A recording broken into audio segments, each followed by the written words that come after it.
If you are entering the real estate market today, whether you're buying your very first home or maybe selling a property you've owned for decades, every single agent you meet is going to look you right in the eye and say the exact same three words. I use AI. Oh, absolutely. I mean, it has become the inescapable buzz phrase of the entire industry. It's, on every billboard and every email signature. It's mentioned in every single listing presentation. Right, but here's the reality check for you, the listener. Hearing an agent say, I use AI today is, well, it's exactly like hearing a business say, I use social media back in 2012. Yeah, totally meaningless. Completely meaningless. Every single agent can say it, but almost none of them mean the same thing when they actually do. And look, when you're dealing with a transaction where the purchase prices or, the inspection strategies and offer terms carry 5 or 6-figure implications, just taking that phrase at face value is a massive financial risk. You have to know what is actually happening behind the screen. Okay, let's unpack this, because hearing an agent say, I use AI, is essentially like hearing a chef proudly announce, I use fire. Right. I mean, great, good for you. But that tells me absolutely nothing about whether I'm getting a burnt hot dog or a Michelin star meal. I love that analogy. It's so true. So to figure out what's really going on, we are diving into a really fascinating framework developed by the SIR team, specifically Vincent and Jane Sire at Real of Pennsylvania. And they certainly have the longitudinal track record to back up this kind of analysis. We're looking at nearly 400 transactions since 2009 across Pennsylvania and Delaware. Wow, okay. Yeah, and over that time, they've actually developed highly specialized proprietary models like their WB3 predictive pricing system and this offer strategy tool called Offer Edge. Okay, so they know their stuff. And today's deep dive has one specific mission. We are going to hand you, the listener, the ultimate BS detector.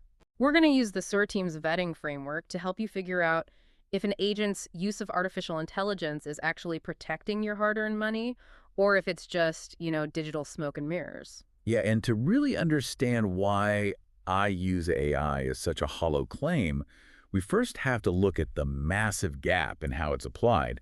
So the SIR team breaks this down into 3 distinct tiers of AI integration. And I have to say, the difference between the bottom tier and the top tier is just staggering. Okay, so let's start at the bottom. Tier 1, that's what they call AI theater, right? I imagine this is where, the vast majority of agents are operating right now. It is, yeah. Tier 1 is all about surface-level aesthetics.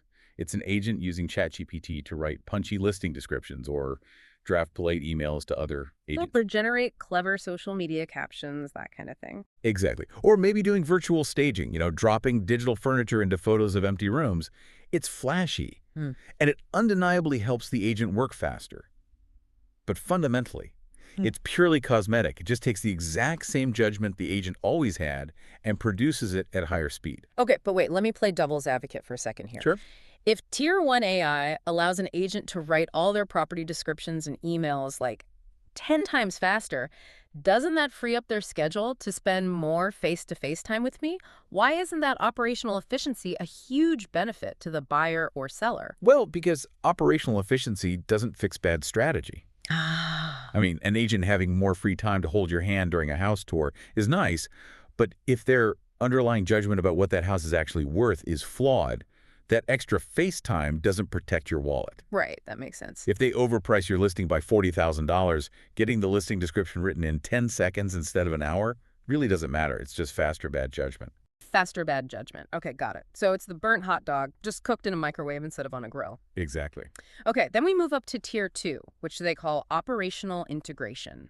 Right. So Tier 2 involves using AI-powered customer relationship management systems, so CRMs, or tools that help review compliance documents and manage the transaction workflow. So it's more about keeping the agent organized. Highly organized, yeah. Yep. But the catch here is that these are purchased off-the-shelf platforms.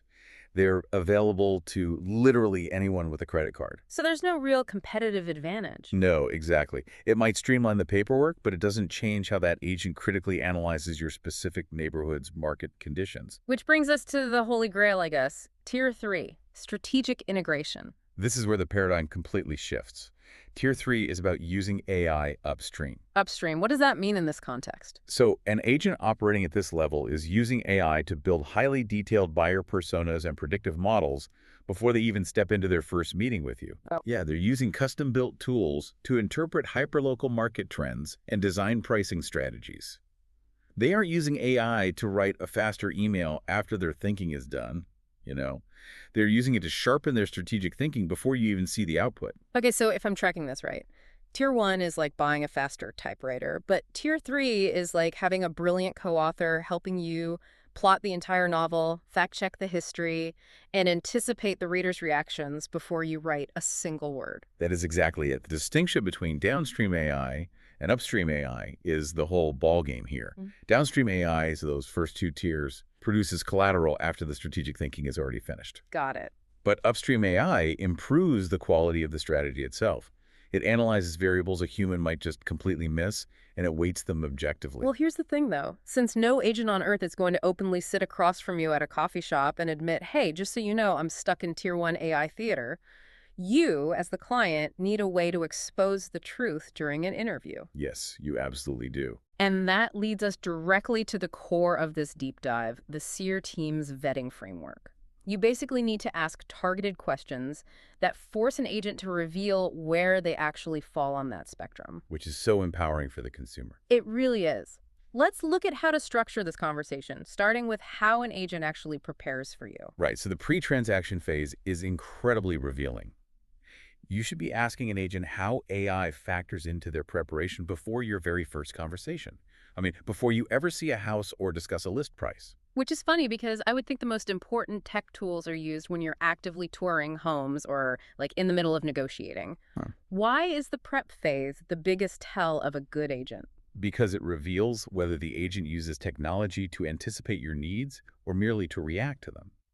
A Tier 3 agent will explain how they use AI to process market demographics and recent transaction data to build a comprehensive buyer or seller persona before that first handshake. They already have a plan. Exactly. They have a customized consultation framework ready to go. Ah, A theater agent, on the other hand, will just tell you they used AI to send you a calendar invite. just totally cosmetic. Okay, so once you've established they actually do their homework, you have to talk about the most terrifying part of real estate. The money. The money. Pricing strategy. How do we vet their AI use when it comes to pricing a home? You ask them a two-part question. First, how do they use AI in their pricing process? Mm-hmm. And critically, this is the second part. Right. Where do they override it and why? The override is the secret sauce there, right? It is the entire value proposition of a human agent.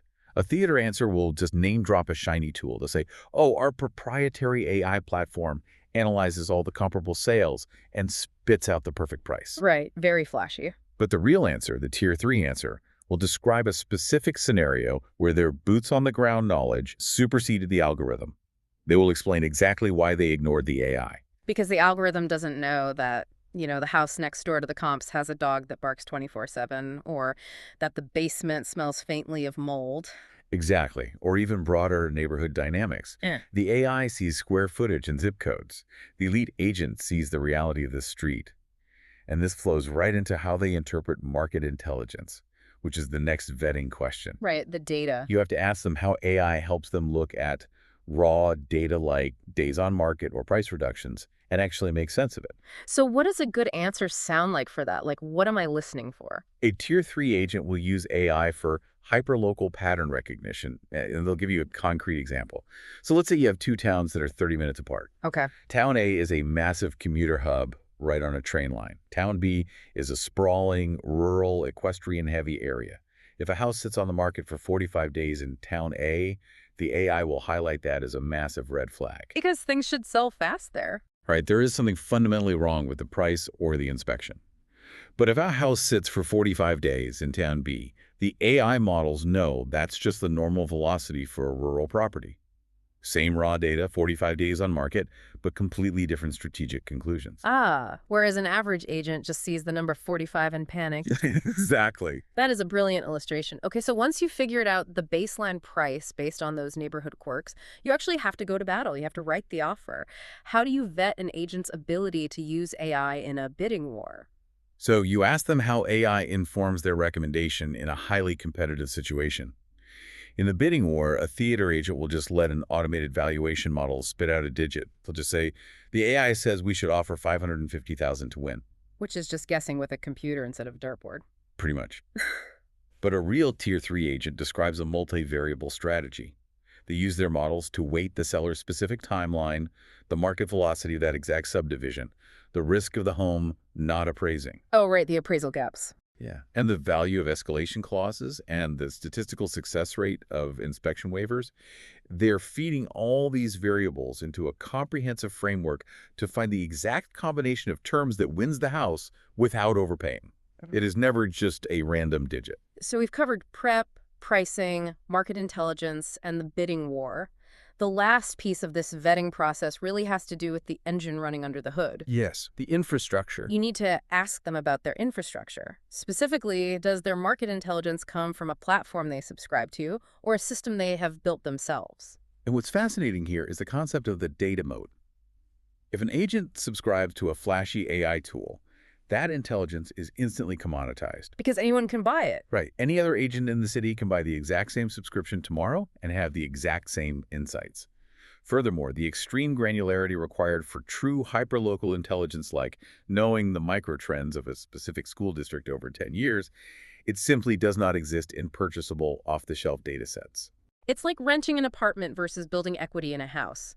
If you cancel the monthly software subscription, your market intelligence just resets to zero. Exactly. But if you build your own data system, it compounds with every single transaction you close. It creates a massive advantage. But I have to say, as a buyer or seller, sitting across a desk and rapid-firing these highly technical questions about data moats and override protocols, it sounds incredibly intimidating. I mean, what if the agent gets defensive?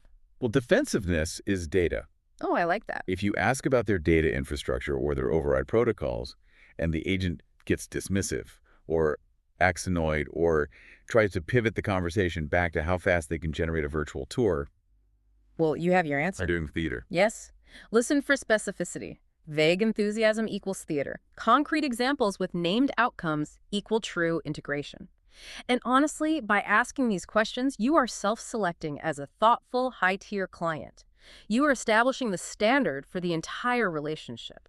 Okay, so that brings up a really logical thought. If Tier 3 custom-built systems are so vastly superior, and they compound over time to create this unassailable advantage, why doesn't every experienced agent or massive real estate agency just build one? Yeah, it reveals what the SIR team identifies as the builder's dilemma.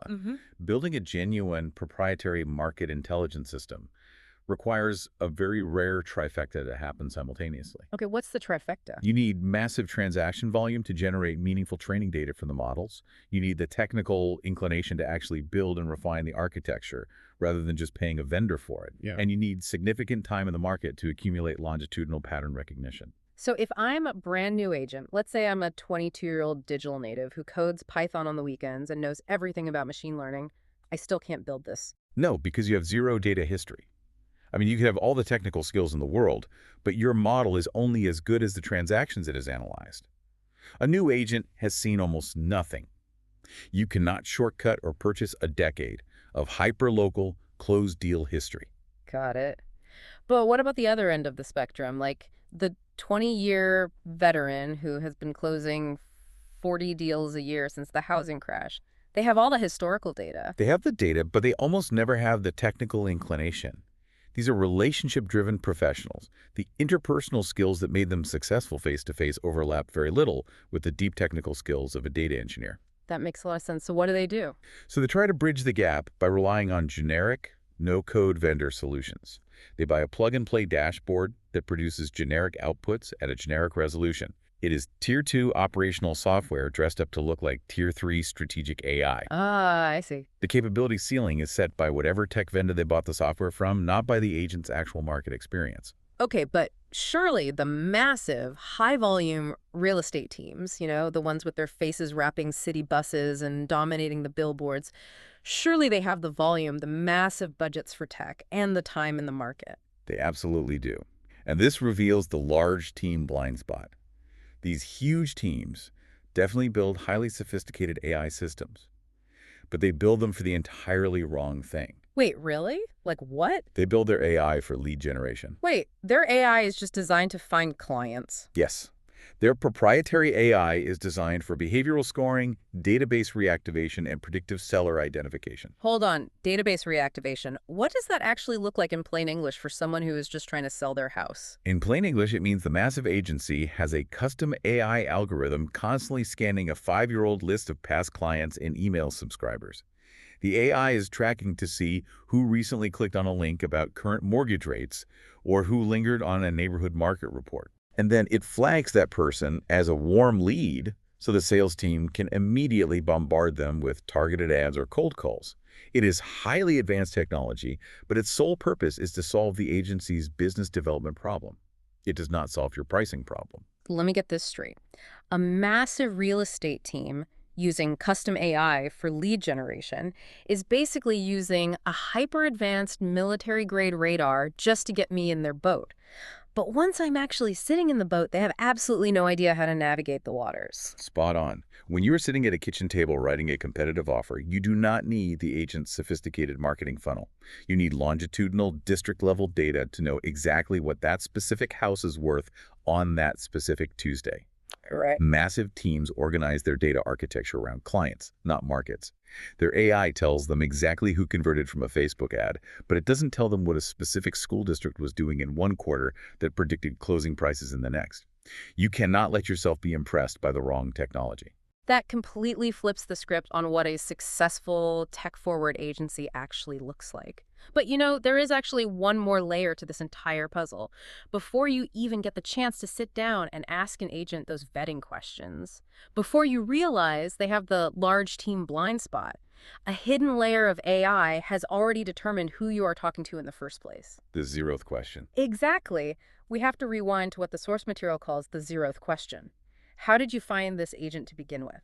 This is where we get into AEO, or Answer Engine Optimization.